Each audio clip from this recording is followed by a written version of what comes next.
Welcome to another episode of Empower Apps. I'm your host, Leo Dion. Today, I'm joined by Sean Allen. Sean, thank you so much for coming on the show. No problem. Thanks for having me, Leo. Um, for people who aren't on YouTube, go ahead and explain who you are. Yeah, so like you said, my name is Sean Allen. Most people probably know me from my YouTube channel. I've been doing it for almost 7 years now. So I started making videos when I was just learning myself. I was probably about a year and a half into my career, and that was back in 2017. So over those years, a lot of people have seen my videos, learned from me. So that's where they would know me from. Um, Today, I wanted to have you on and kind of just give a refresh on what people should do. And you seem to be doing a lot of videos lately about like upgrading your career or going from beginner to pro. And I think it would be good to kind of like talk about that and maybe just what are some common misconceptions that you think people have when it comes to being a Swift developer, being a pro Swift developer. Yeah, I have an interesting perspective on that just because all I see from my audience are typically beginners. Now, I don't do a lot of like super advanced videos, and I get asked to do that all the time. But the reason is there's, probably 10x more beginners than there are advanced people. So I have a good perspective on what the beginners are thinking and saying. So my number one misconception is they underestimate like how long it takes. One of the most common questions I get is, how do I become a developer in 2 months? And it's like, well, no, you have the wrong attitude already, So they underestimate that it's going to be a long, hard journey, right? If it were easy, everyone would be doing it, and we probably wouldn't make any money because everyone would do it and everyone could do it. So, but yeah, and they're not willing to kind of do things more than once. Like, I think they have a misconception on, I watched one tutorial, so I should know this, right? And once you develop, I had to build 100 table views before I finally knew table views cold, and all the iterations of them. So yeah, I think that first one is going to be just setting the expectations that it's going to take a long time and you're going to have to practice this over and over and over again.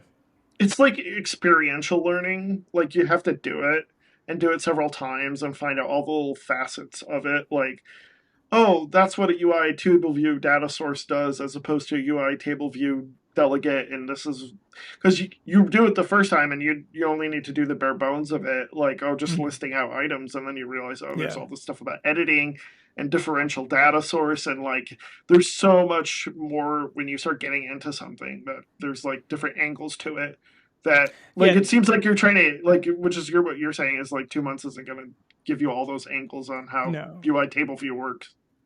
Because there's phases to the learning, kind of like you alluded to. There's, hey, I kind of know that I have to type this code and it'll make that appear on the screen. Like that's like the phase one. But then there's like, well, what even is a delegate and a data source? How did it tie in together? And then I haven't written UI kit in a while. So I remember my learning experience is the self-road index path.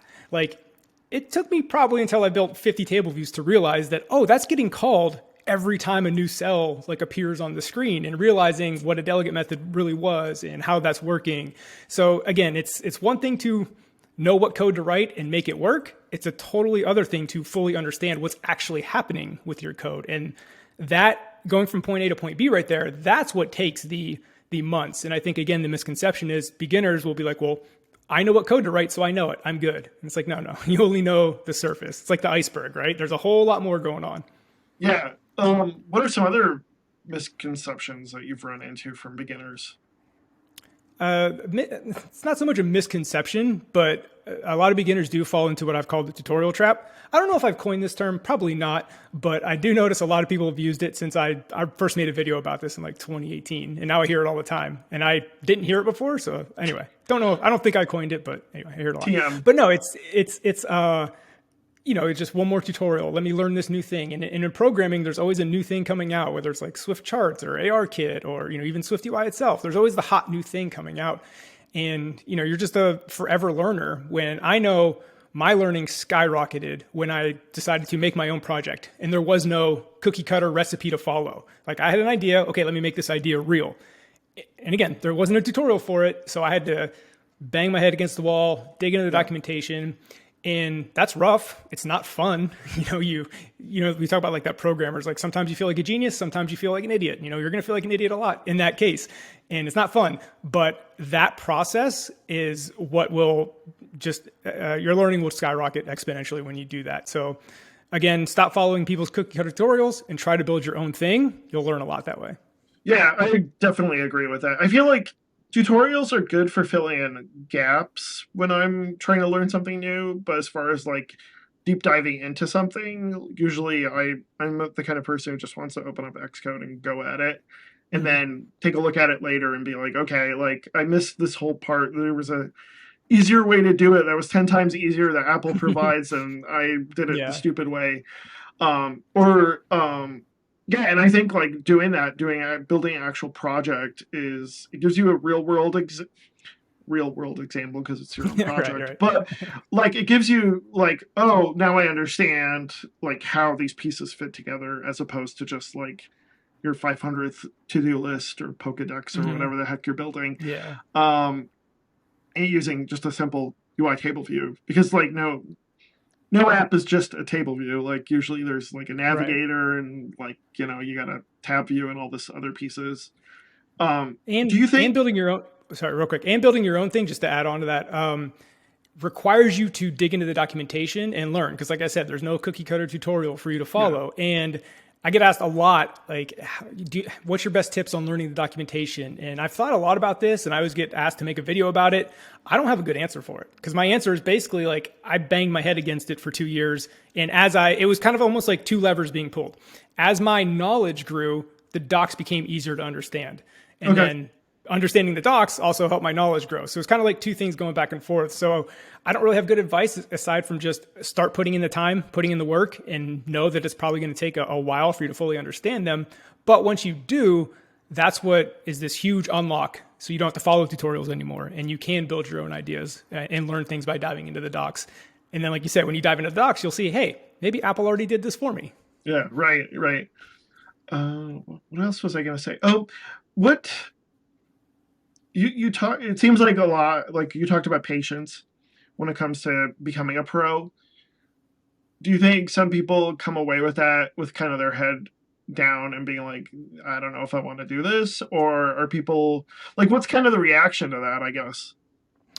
It's mixed, and it probably comes down to like the personality type because there's some Okay. people that you tell them like, hey, this is going to be hard, and some people get excited by that. Like, yes, I love a good challenge, and then Right. some people, like you said, bow their head and it's like, oh man, I don't know if I want to do this. And Right. Right. this may sound harsh, but like like programming, that those roadblocks are never going to go away. Like if you're in Right. this business building this thing, you have to love taking on the challenge, banging your head against it for a while, and breaking through. Like that's what the job is. So I would almost say that if hearing that, hey, this is gonna be hard, you gotta have patience, really deters you, I might have just saved you a lot of time from Right. going down this path when you shouldn't have.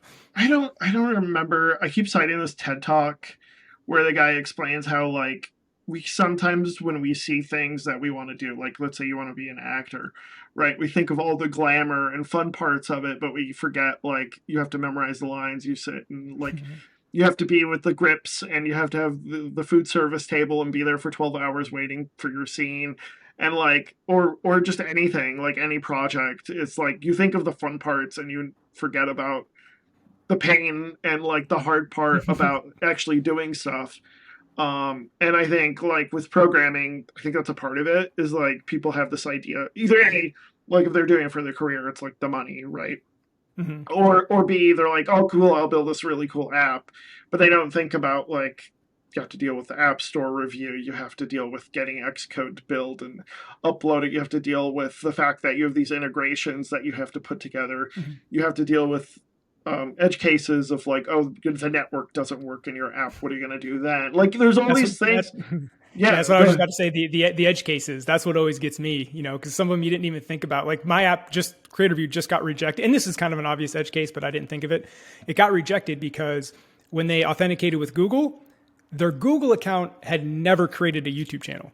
So I didn't like think of oh, that case where like, yeah, oh, they authenticate, but they've never created a YouTube channel. So the app would crash and not work, and my app got rejected for it. So it's crazy the amount of edge cases that even if you think you've covered them all, you've probably only covered like 10%. So that is for me, that is one of the most demoralizing parts is like, oh man, I got like 50 more edge cases to cover. And yeah, that's the not fun work. But to what you were saying is everyone thinking about the highs, I think that's what makes the highs so much better is when you go Right. through all the sludge of the rough work, or when you're banging your head against a problem for 2 days and you finally solve it and you have a good solution. Like that feeling, that's what keeps people coming back to programming. So I think you can't have those high times, happy times without the down times. It's the magic when everything works and comes together. Yeah, totally agree. Um, what was I gonna say? I was gonna say something. I forgot. It happens now. Um, but yeah, I was gonna ask. So when people want to learn, going back to that, when people want to become pros, do they necessarily? There's two kinds, right? There's people who just want to be really good at their skill, and there's people who want to like do it for their career. What do you think is the difference as far as motivation when it comes to those kinds? Like, A, do you see those two types of people in your audience? And B, like, what are the different ways maybe they should address that, if that makes Yeah, sense? definitely. I definitely see both types in the audience because there's certainly the type that they're just laser focused on Fang. Like, how do I get into the Fang company? What do I get to get a Fang company? Like, that's all they care about. And like, I don't think they realize that if you talk to a lot of people, I'm not saying they're bad jobs, but they're not for everyone. No, So yeah, they're so not. those people are laser focused on money, and then there are the people that want to create just because they love creating, or this is interest in them, or they want to perfect perfect is probably the wrong word. They want to like improve their craft, right? They look Hone at it. themselves as craftsmen. Those, like I love those people, right? Because they're here just for the pure love of the game, so to Yeah. speak. And this is kind of like a sweeping statement, but I find that people that only do it for money, it's fine, but they typically peter out, or maybe they don't enjoy the profession as much. But yeah, you can definitely make both work for sure. I don't want to like say one's better than the other. Both can absolutely work, but they're both very different in my mind. Yeah, yeah, yeah. Um, Going back to the thing with, oh gosh, I forgot it again. It's one of those days. We're talking about career. Yeah, yeah, yeah. Um, Regarding career, how much of it though, if you want to improve your career, how much of it is really becoming a better Swift developer? Because I feel like, I mean, I don't know. There's there's a plateau, right? There's a ceiling at which yes, you can be that good, but then like there's other parts involved to having a job. Email communication, presentations, the other parts of just programming, unit tests, DevOps, etc. Do you like where would you put that percentage, I guess? And like do you ever have to explain that to developers of like, hey, if you want to update your career, there's yeah, you can be a better Swift developer, but there's a point where you need to like work on other skills as well. Yeah, so my go-to percentage is at least 50-50 tech skills versus soft skills. I'm a Okay. big believer in the soft skills. Of course, it's very situationally dependent and very like job dependent, right? Like if Yeah. you're inventing self-driving cars, well, you need to be insanely good technically, right? If you're inventing the next new thing, yeah, your technical skills have to be off the charts. But if you're building the run-of-the-mill iOS app, basically what I would argue is 80% of the apps out there. Yeah, I would say it's at least 50-50 tech skills versus soft skills. And me personally, I lean more towards the soft skills because as someone who like teaches this stuff, I believe a lot of it can be taught Yeah, right. versus like your personality. If you have horrible communication skills or you're just a mean person, you're not a good teammate, all that stuff, like that's a lot harder to teach because that's like people's innate personalities versus Right. the next new Swift topic. So that's why I like lean more towards the soft skills. Well, and I think too, like if you're unless you're like an indie developer, well, I would say even if you are an indie developer, at some point you're gonna have to work with other people. And like either you're gonna have to teach them your API, you're gonna have to talk to the CFO or somebody who's gonna help you finance it. Like you need to sell it, you need to yeah, I totally agree with that because, like, it's easy for us because we communicate, right? We're communicators, and that's a big Mhm. part of what we do.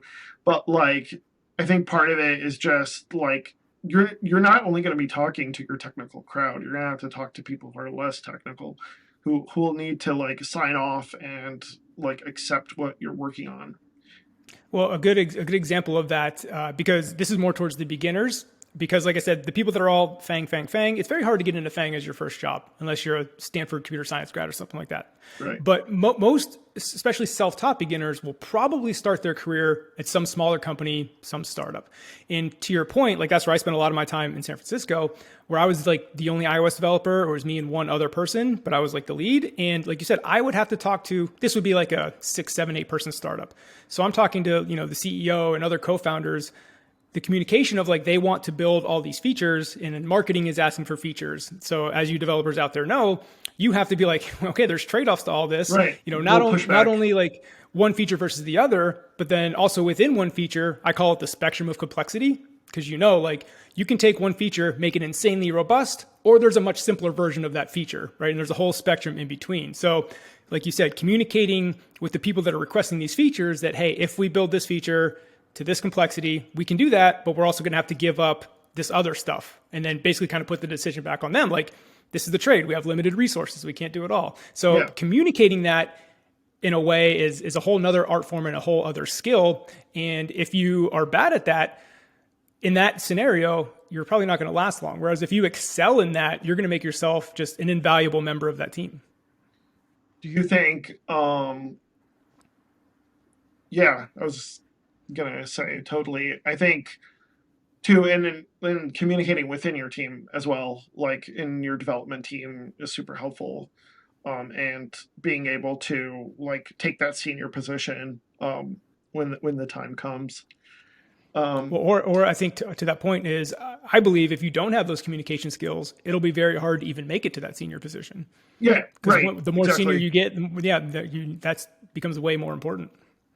Um, I'm curious about the whole Fang thing. Do you ever have people who come back to you and you're like, yeah, that was not for me, or I mean, I've just heard on Twitter and living in San Francisco, and I've lived in San Francisco from 2014 to 2019. So a lot of friends I never worked at Fang personally, so I can't speak from personal experience, but a lot of yeah, people that work there, and it's just the lifestyle, I guess. Maybe I'm using too much of a personal thing because in downtown San Francisco, a lot of them had to bus down to like Facebook, more down south. So just Mountain View or super, whatever, super, super long Cupertino. days. And like, you don't feel like you're contributing all that much, right? You're one of 5,000 developers, working Yeah, on a very narrow thing. So I guess when it comes to fulfillment, the small startups are doing your own thing dwarfs Fang, but also Fang comes with a lot of perks and benefits. So like I said, I'm not saying one is better than the other. I think it's a personal thing. I yeah, think some people like that structure and being one of 1,000. Some people, like myself, I liked having impact, like yeah. seeing my work in the app and seeing the customer's reaction to it. Like if I didn't have that, like I wouldn't enjoy the work. But again, I think it's a personal Totally preference. understand. Yeah, and unfortunately, as we found out the last few months, there's no guarantee of future employment as we've seen. So Yeah, yeah. it's been rough out there. Um, Speaking of that, what do you think if you are? I mean, I kind of think I know where the answer to this question is going to be, but what do you think is the best way to gain experience in your career if you want to really like upgrade your career and like deep dive? Well, I think it depends on your goals. Back to the whole, let's just do the Fang versus startup Mm-hmm. path. So if Fang is your goal and again, I'm assuming self learner, right? They learn on YouTube. Because again, if you go the typical college path where, you're getting a CS degree, you're doing internships along the way, that's more of the path to the Fang big company world. But when it comes to, getting your first job or getting a job at a startup to level up your career, I always recommend building small portfolio projects. I get a lot of people that ask, oh, what should my resume say? What should my resume say? And I believe, especially in the small startup land, because I've hired for a few small startups, show me what you can do. I don't care what black and white words you have on your resume, right? I want to see an app you've built. I want to touch it. I want to play with it. And then I want to talk to you about that and talk to you about why you did certain things. I want to hear your decision making and all that. That's just my personal view on it. But yeah, I always recommend to people building a bunch of different smaller portfolio projects. That's another misconception is some people think they need to build a full featured app on the App Store. That is one path, but I think building, 7, 8, 9 small, not on the App Store, play with MapKit, play with ARKit, because Yeah, as you yeah, yeah. know, our profession, you're constantly learning a new framework. You're constantly having to implement this. So if you can showcase that you can quickly learn a bunch of different iOS frameworks. I think that's super valuable, especially to a small startup. Again, one last disclaimer. Hiring practices, obviously completely two different planets when you're talking FANG and small startups. And I think Right. people try to bundle them all together. They're 1,000% different. Well, you also just have companies that are not in California, right? Like that are medium-sized, small companies that aren't necessarily startups. So, I'm from the Yeah. Midwest. I'm in the Midwest. Mm-hmm. I worked at a small company. It's hard to find necessarily iOS focused stuff here, but there's always the occasional stuff, and like that's better than nothing as far as getting opportunity. And I think, like, to me, small company, you really deep dive, you learn a lot of the pieces of what it takes to build an app. And I don't just mean an app, but like a company too that maybe is built around an app or Mm-hmm. app supports it. I Well, I think. think Go ahead. I was going to say, I think that's an interesting perspective because my whole career was in San Francisco before I went indie and did my own thing. So I only know the two extremes, right? The Right. FANG or small startup. So you sound like you have a good insight into like the middle ground. So I think that might be valuable too to let some people know. So I guess what is hiring developers like in that middle ground? Well, I mean, I think part of it is I'm in a university town, so there's obviously a lot of Mm, people who are you got a graduates funnel. who, yeah, there's a funnel here. So that's always been helpful. But I think, like, to me, like, I'm more interested in experience. Speaking of which, I've been through trying to look for helpers, as you might have heard, like, with some of my work, and I mostly look for contractors. So for me, it's like I want to see, like, show me resume is like a very early starting point, and then like I agree completely, portfolio and like references, because like and talking to the person too and getting the like, oh, like, explain to me how this worked, or what do you like about this, or because it's more like, are you going to be a good fit? Do you know the APIs I'm working with? Because I have a very specific thing that I need help with. Mm. And like that to me is kind of how it's worked for me as far as like contractor getting help and things like that. um yeah, I don't know if that answered your question, but that's Well, definitely no, how it I felt just like me for me. yeah, I just think it's a good perspective because again, we a lot of times people talk about the two extremes, the small startup or the FANG, but like you said, there was a whole huge swath of companies that are in that middle ground. Vast majority, right? Like, Yeah, yeah. yeah, and again, there's there is startups outside of California. There's not They're not all there, but yeah. So I think for me, I love working for small companies and startups and working on my own, obviously. So that's kind of I'm in the same boat of being a little bit biased, but yeah. Um, let's talk networking. Mm-hmm. So I noticed you talked a bit about networking on your video. But of course, a lot has changed in the last 3 years, at least in the Mm-hmm. last 4 months. Yeah. But what I guess, kind of review what you said a few years ago, and then maybe like what has changed in that time. Yeah. So prior to COVID, again, I was preaching in-person meetups a lot. Again, I was in San Francisco, so there was a meetup every night somewhere. Yeah, Like that's also what I would have preached is maybe not necessarily San Francisco, but if you were trying to get into tech, try to find the closest tech hub to you. Like in the United States, there's Seattle, Austin, New York, there's Boston, Raleigh, Research Triangle. There's a couple different little pockets, and I would have recommended trying to go there. Like you said, COVID kind of changed all that, so much of it has shifted online. My biggest regret in my career, and I still stand by this, and I know this will be a controversial take nowadays, was not getting involved on Twitter early. So again, now we're talking 2016, 2017, right? But I waited like 2 years to really get on Twitter and get involved. And this is why I preach it nonstop because, you get in there, you get access to all kinds of developers at all kinds of companies, not only just to like help you get a job, but so many people are putting out what they're learning, what they're building. Because a big thing nowadays is the build in public. So I do it too. Like if I'm building a feature, I share screenshots of it along the way. So you get to see what people are working on. It's just, people are putting out so much stuff that I would definitely recommend getting on Twitter. I didn't say Mastodon. I'll address that real quick. I'm sure Mastodon is an amazing space for just the existing iOS developers. And I'm sure it's great. I haven't joined yet because my world typically deals with like the beginner, the person just getting into this world. And I believe those people are entering, through Twitter. They're not starting with Mastodon. A percentage of them will find their way to Mastodon. So I feel like my people, the people I'm trying to help, if I just stayed in Mastodon because I was mad at Elon, like I would be like gatekeeping so many beginners. And that's kind of how I feel about it. That's why I haven't gone that route. And I'm not knocking it. Like I said, I'm sure it's an amazing, peaceful place. But the people I'm trying to reach and help, they're not there yet. They may make their way there, but they start on Twitter. So yeah, that's my recommendation for the new people. Start on Twitter. Hey, explore Mastodon. If you like it, stay there. But I just fully believe that Twitter is still going to be top of funnel for new people coming into the community. I agree 100%. I want to address that. I agree.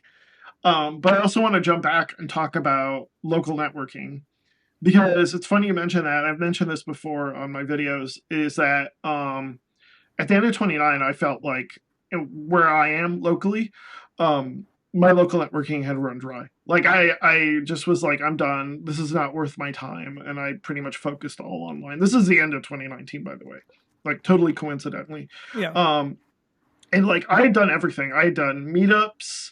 I used to do a Cocoa Heads at the local Apple store, like, and I would get like 5, 6 people, and obviously it's the size of the town and where it's focused. And I did a little bit. I kind of did a little bit in some of the bigger metro areas in Michigan, but for me it was just like this is not worth it for me. Like driving an hour, setting up a meetup, getting a speaker, and like I I had focused so much. I just shifted everything over to Twitter at that point, and it's been great. Like that's been great. Slack also has been really good as far as like networking and things like that. And just circling back, like as far as well, first of all, I wanted to ask, like, do you do anything meetup at all related post COVID, No, because I moved to North Carolina once I decided I Okay. like you said I coincidentally moved before COVID, before San Okay. Francisco kind of became a ghost town. Just because when I decided to do my YouTube channel full time, I was like, well, I don't need to be living in downtown San Francisco paying this insane rent, you know. Yeah. So Right. I decided to move to another city that's a little more reasonable. You had good timing too, as far as Yeah, your pure decision. luck. It was like Yeah. it was like 6 months in advance, but it was pure luck. Yeah. But no, so I've tried. I put out a tweet, and also like COVID when I first got here in Charlotte, North Carolina, where I'm at. Like I tried putting out a tweet because I know like Bank of America's here, and I know there's a lot of Bank of Okay. America developers here. But it was also during COVID, and it was like as things were just opening up, so it was like hard to like find a spot. And then I got like 4 people that responded, kind of like what you were saying. Like I was like, oh, so I kind of petered out on trying to do an in-person meetup, just because, like I said, I just Twitter. If you're talking about ROI on your time, yeah, just Yeah. being on Twitter is way more. I mean, Sean, like this is a realization I came up with. It's like I reach so many more people with this podcast, and like it's probably 1,000 times more for you.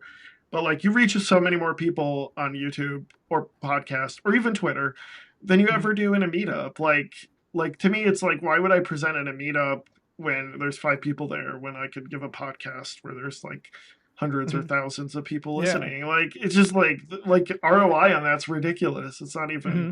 worth Yeah. it. So as far as like Mastodon, I think I think you hit it on the nose. I think Mastodon is really good for hitting like existing experienced developers, which to me Hmm. is like sometimes that is worth it to me. I've gone on Mastodon, listened to the end of the show. You'll hear my plug, Yeah. but it makes sense for me in that regard because there's like existing developers. I want to reach more of the experienced audience, and like with you though, yeah, you hit it on the nose. Like all the beginners, all the new people are going to be on Twitter. It is.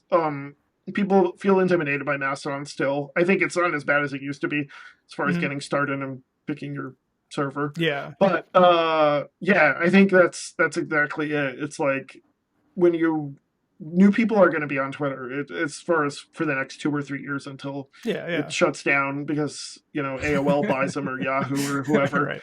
Um, so yeah, I agree completely. What other networks have you found? Like, I'm just kind of curious. I talked a bit about TikTok. I've kind of killed TikTok. It just wasn't worth it for me. Yeah. YouTube Shorts are just a lot better. Yeah. Well, And there's we can also talk. the potential ban coming. Like I would feel if I Right, was building a brand on TikTok right now, I'd be nervous. I'm not saying it's going to get banned, but there's that looming cloud. Like I don't know, I'd be nervous. right, and that's fair enough. I think like around I mentioned this in my video, my end of the year video was like at the end of the year, I pretty much was like, okay, let's like Twitter has its issues. Let's see what else is out there. I found LinkedIn to be half decent as far as Hmm. the audience. I don't know about you, um, but I think LinkedIn obviously is more career based and it's like Yeah, technical. It gets a bit technical, but it's also a bit like um, it's a bit more like managers and C-level folks, which can yeah, be, worth it. Um, what other networks have you found useful to you yeah. as far So as? useful to me. So probably a couple years ago, I actually cut everything out. I was doing Yeah, LinkedIn, that's I was right. doing I remember now. Instagram, I was doing yeah, and it's a lot for one person to try to manage 5 platforms and post consistently and Yeah, post like native to that platform, not just repost everything. Which I guess now on like LinkedIn and Instagram, all you're seeing is people screenshotting their tweets and making it a carousel. So like I guess it's all happening again. But it was too much, and I found that I was just posting like bare minimum. And I was like, if I'm not going to do these platforms right, I'm just again back to ROI in your time. Like I'm just not doing it well. So that back then I decided to focus on YouTube and Twitter, and those are just my two focuses. So I've seen other people succeed. Like I've seen I know you've had Michaela on your podcast before, Karen. She does well on Instagram. Brittany of Brit Codes, she does well on Instagram. Ivar's Mayers, I'm probably mispronouncing his last name. So I've seen a lot of developers do very, very well on Instagram and parlay those audiences into like a YouTube channel or something else. mm-hmm. So I don't have any experience with LinkedIn. I deleted my LinkedIn account because it became just recruiter spam. Spam. I was like, all I do is get recruiter spam. I'm not even on here. Why do I even have this? Yeah. So, so I can't really speak Well, to that, but how about like let's go back and talk about that beginner developer. Like, do you think LinkedIn might be a better fit for some of those people if they're looking for a job? yeah, I think what your last little bit right there, I think is the differentiator. Like, what are you looking for? If you're Okay. looking for a job, sure, yeah, probably LinkedIn and getting. And by the way, it's not just. I want to address this going back to Twitter as well, because we've said get on these platforms, but I want to give actionable advice. It's like, okay, cool, I'm on Twitter, now what, right? I want to give like actionable advice on like what to do when you're on there. So, like I said, I can't speak to LinkedIn because I'm not on there, but Twitter is follow some of the big names just because those are probably going to be the ones that you know, and then look at who they're following, go through there, click on the bios, see what company they're at, follow them if you want, and then slowly but surely you're going to build up your following list, and then don't be afraid to interact. Like Yes. get in there, and especially when people are sharing their, the content creators sharing their podcast, sharing their video, sharing their work. Get in there. Great video, loved it, or provide constructive criticism. It doesn't have to be sunshine and Yes. rainbows all the time. Don't be mean, but feel free to provide a little criticism. But get in there, interact, like it, retweet it. And I say this not for like selfish reasons because I want people to retweet my stuff. I'm saying it because being on the other side of that, I know the people that are constantly interacting with my stuff, liking my stuff. Yes. And we're talking about Yes. building a network, and it's a two-way street. Building a network with an existing developer isn't let me just take from them, right? It's a give and take. You help them spread their Mhm. content, or if they're even if they're not a content creator, say they're just building in public and they're showing a screenshot of what they're building, comment on it, give your thoughts, give Yes. your advice. It's a conversation, right? Interact. Yeah. And the more you Yes. interact, and also back to expectations, we talked about in the beginning, networking on Twitter and building a network is going to take you a year or two, right? You're not going to interact on Twitter for a week and then all of a sudden have this amazing Twitter network, right? It's over the long term. You're slowly going to build that up. And then the reason I mentioned like networking with like, I guess maybe more well-known developers is because when it comes time, I've had people that always interact with my stuff. And when it comes time for them to like, hey, I'm looking for a job, anybody knows something, I'm always retweeting it because I want to Yes. repay the favor of them liking, interacting with my stuff. So, like I said, the networking is a two-way street and it takes a long time. Those are the only two things I want to kind of leave people with the expectations. And I think interaction is the big part. Like I'll even say like a YouTube comment. Like I don't know how bad it is for you, but for me it's not that bad.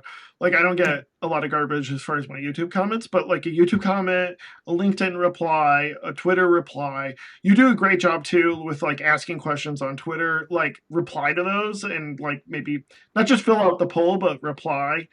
Yeah. Post questions. It's okay to ask questions on Twitter, technical questions. I do it too, and I think Mhm. like you said, it's a conversation, and like you. like I said, when they post that tweet that's like, "Hey, I'm looking for so and so," you'll remember that person Yeah. because they reply to you and they like your videos and like your stuff on Twitter. So yeah, I Yeah. totally agree 100%. Yeah, you do that. Yeah, you do that enough times. It won't just be like one person retweeting. It'll be like, oh, this person's been super active in the community, super Yep. engaging. Yeah, you'll get multiple people retweeting, and the word spreads. And yeah, it's just I don't want to. I also don't want to like paint the picture of like you're doing this for so you can get a retweet on your job post, so you can get a job. Like you don't do this with like an end goal in mind. You do this with like I'm going to build a bunch of goodwill in the community and make legitimate friends or at least acquaintances, right? Right. And then one day we're going to be able to help each other out. Like Right. I always say, especially to the people just learning, network with other people that are just learning too, because you're going to build that relationship again over years. And then 2, 3, 4, 5 years from now, who knows? That person may be working at Apple. That person may be working at some Yeah. other company you want to work at, or they may be looking to a co-founder for their company, right? You kind of like grow up with these people, if you Right. will. So if you built that relationship that whole time, like it's unforeseen benefits that are going to happen. I can't tell you what's going to happen, but good things are probably going to happen. I mean, it's yeah. I mean, that's so that's like so many things in life. It's like you build the relationship for the relationship, and then there's benefits that might come from Yeah, that. But don't go into it being like, "Hey, I need this job. Could you get me this job? Thank you." And then that's your tweet, and it's like you never hear from them exactly. Yeah. again. Like that's not going to work. And yeah, you have to invest in it. It's also too like I don't know where I've heard this, but like um a lot of success comes from luck, and like while that's true, like part of it is you need to keep playing the game in order to improve your chances because that's the only Hmm. way you'll ever get lucky. Like Yeah. luck has to happen. You have to like try, and then you can be successful at it. So, Yeah. If you you're just if have you're to not keep out there, luck's not just going to come to you and fall in your lap. You got to right, be out there like moving and shaking, stirring things up, and then luck just magically happens. right, exactly. So before we close out, I wanted to get more of your opinion on Mastodon. So you created a Mastodon account? You said no, you didn't, right? No. Well, because little context, Mastodon tried to happen in like 2018, 2019. I can't remember. Do you remember when that happened? Mhm. Twitter did something. I can't Yeah, remember. yeah, But yeah, yeah, yeah. everyone was like, I'm going to Mastodon, I'm going to Mastodon. And then like 2 weeks later, everyone's back. No one did anything. Yeah. So I was taking the wait and see approach this time. Obviously, it looks like it's sticking around this time, but I was Right, taking yeah. the wait and see because I was like, well, I've seen this movie before. Let's see how it plays out. So it looks like it's sticking. I still don't know about the long term of it. Again, it's probably going to be great as that little iOS developer walled garden because I use Twitter for so much, right? For my other hobbies like startup and tech, YouTube, investing, sports, iOS development. iOS dev, I use Twitter lists. So my iOS dev list is the only one that even mentions Mastodon. None of the other quote unquote normal people even like mention Mastodon. So that's Yeah. why I don't think it's going to get mass adoption and why I still think it's going to be top of funnel for the new iOS developers, the new people in the iOS dev community. And Mhm. that's why I wish, like I keep talking about this because I know a lot of developers, said F Elon, I'm never posting on Twitter. And I think, again, it's a little bit of gatekeeping, like because the new people come in, I feel like you're holding your content back, all the stuff you share that's so valuable. You have very, very valuable stuff. And these new developers, because again, only a small percentage of them, I believe, are going to actually make it to Mastodon to see it. So I feel like there's a huge void now of content on Twitter that just the new people aren't getting. And I'm trying to fill that void, but I'm only one person. There's still a lot of people putting out stuff. I don't want to make it seem Yeah. like I'm the last one standing, but I do know a lot of people that I used to follow that posted awesome stuff don't post anymore, and it's just kind of gone. I think it excuse me, I think it depends on their audience. Like if they're like you and they're selling a course for a book, like I definitely have seen them stay on Twitter. If there's somebody who builds indie apps, then I Mm, tend to see like that where it's like more hey, cool, this API helped me do this. Then I see that more of those people being willing to cut off ties with Twitter. yeah, Also, but see I more guess highly technically people too, who are just like I've seen Apple people yeah, yeah. stop posting to Twitter. So But I think the build and public people and the indie devs are that's honestly that's kind of what I meant by the most valuable because to me right, that's inspirational to the creation, new developers. yeah, Like look at what this person's building and they're sharing what they're building. I can do that. And a lot of times it's developers of well-known apps. yeah, So they can make the connection of seeing the developer of this app that they may know and seeing what they're building. I just think there's a lot of inspirational stuff that got lost. And again, they have their beliefs, that's fine. I wish the new people coming in Could see can that. still see it. Yeah, yeah, I know what you mean. Totally. Uh, Way to end on such a downer note. Thanks, Sean. Uh, um, yeah, Um, I mean, we can dabble in this the quick stay up to date on Swift, or again, I don't know no. about the Swift UI stuff with on the Mac app with built-in Creator View, or we can end it Well, on a yeah, downer. yeah, That's fine. let's talk about your app. You're building an Okay. app. Let's talk about this app that you're building. Yeah, yeah. What's it called? So it's called Creator View. It's meant for basically built it for myself, which is hopefully how all the best products start. Um, Basically, my running my YouTube channel, my business, I had a giant spreadsheet and had about 15 different notes in my notes app, and I decided to combine all that into a native app on the iPhone, on the iPad, and on the Mac. Because thinking about my business, doesn't matter where I'm at, I always get ideas, and I want to be able to manage my business from wherever. So but the interesting thing for the developers listening, because I highly doubt there's a lot of YouTubers listening, is it is a fully Swift UI app and it's on all platforms, iPhone, iPad, and Mac. And that's been an interesting journey just doing that because I had never built a Mac app before. And so I don't know AppKit. So basically it's Swift UI from the start. And there's a lot of trade-offs that go with that. Mainly, it's getting better now. But when I first built the app, the Mac app was basically iPad screens on a Mac. And you could tell it was big, chunky buttons, And big, chunky things. this is not Catalyst. This is like No, totally straight Swift up UI. Swift But UI. it So it's still kind of like, looked like an iPad app. Okay. yeah, it still looked like an iPad app because just, if you've ever built a Mac app, even just Mac button, it's totally different. Like all your Right. Swift UI buttons will look horrible if you just transfer them over to the Mac without doing something different. And there's even a lot of little stuff that you still got to use, like instead of, UI color, NS color. I know that's like AppKit and UIKit, but some of the semantic colors, like, secondary system background and stuff like that, those are still technically like UIKit. But anyway, it's been interesting in architecture as well, because it's been a good practice in separation of concerns, meaning, right, if I have UI on an iPhone, which is drastically different than UI on an iPad, which is drastically different than the UI on a Mac, they're all, like the dashboard screen has one like model, right, for dashboard and all the screens doing that. So the exercise in being like, okay, what can I share? What can I not share? And that's a constantly evolving process.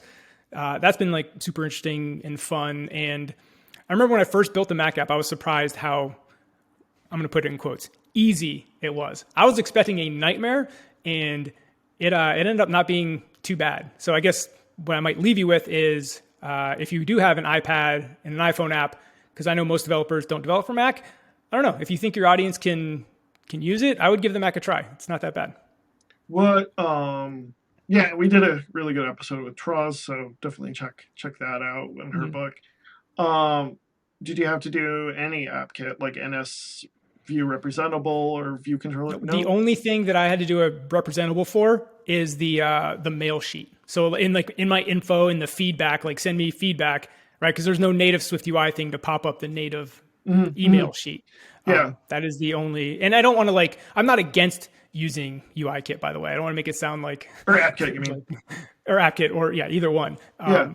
However, I'm not against it, but I'm using it as a last resort. So and I know this is blasphemy to a lot of people, I am basically taking what Swift UI gives me, because also a design principle for the app is I want it to feel like a native Apple app, which helps because I can use a lot of the built-in default stuff, which also helps me, build on all the platforms.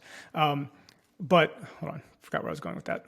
Well, you were just saying like you only take what Swift UI gives you. Oh, yeah. So I think a lot of people's problem with Swift UI when they say Swift UI sucks, it's not ready yet, is they try to, this is the phrase I use, they try to bend Swift UI to their will instead of bending to Swift UI's will, which I know sounds blasphemous, where you're like, oh, I need to change my feature because Swift UI can't handle it. It's fine. But if you just play nicely with Swift UI and maybe change your feature or your UI like a little bit so it works well with Swift UI, you might not get that perfect animation or exact transition you want, but you'll still get something that looks great and works. I think the developer gains on working with Swift UI, if you work with it and not fight it, I think far exceed the downsides of having to adjust your feature, not getting maybe like exactly what you want. So I'll just say my one big complaint with that is I feel like Swift UI does not make it easy to design a good Mac OS app. I feel like the native, like to me, Swift UI like I'm in the same boat. I'm building a SwiftUI Mac app, and what I've found is like the things I want it to look like an actual Mac app, I feel like they don't look like an actual Mac app if I don't fight SwiftUI a little bit. And that's more of a complaint of like the design. I guess not maybe not the design, but so much like the way Apple has not like really made the SwiftUI controls on the Mac look like the actual SwiftUI controls. Like I'm like, oh, Mm. this is how a really good Mac app does it, and then you do it in SwiftUI, and it looks like a iOS app that had been ported over. Yeah, That's I'm my with you on biggest that. complaint. Yeah. I agree though, 100%. Like if you're building, like don't fight SwiftUI, but I feel like if I did it in AppKit, and I don't think it's worth it, but if I did it in AppKit, I think it would look nicer. Unfortunately, It's funny. I remember when they first announced SwiftUI, I was actually like live streaming the announcement, and I mm, tweeted out, I was like, SwiftUI, I'm skeptical, because like at the time, if you remember when SwiftUI first came out, everyone was just like glowing about it, like right, right, gushing right, how awesome it was. And I was like one of the only people to be like, I don't know. I love SwiftUI, by the way. I'm still not there. right, right, But right. the main reason I was skeptical because I was like, well, yeah, if you just do a basic list or again all the default built-in forms, all the Mm-hmm. built-in stuff, I was like, yeah, it works great. And I was like, all the apps are going to look the same.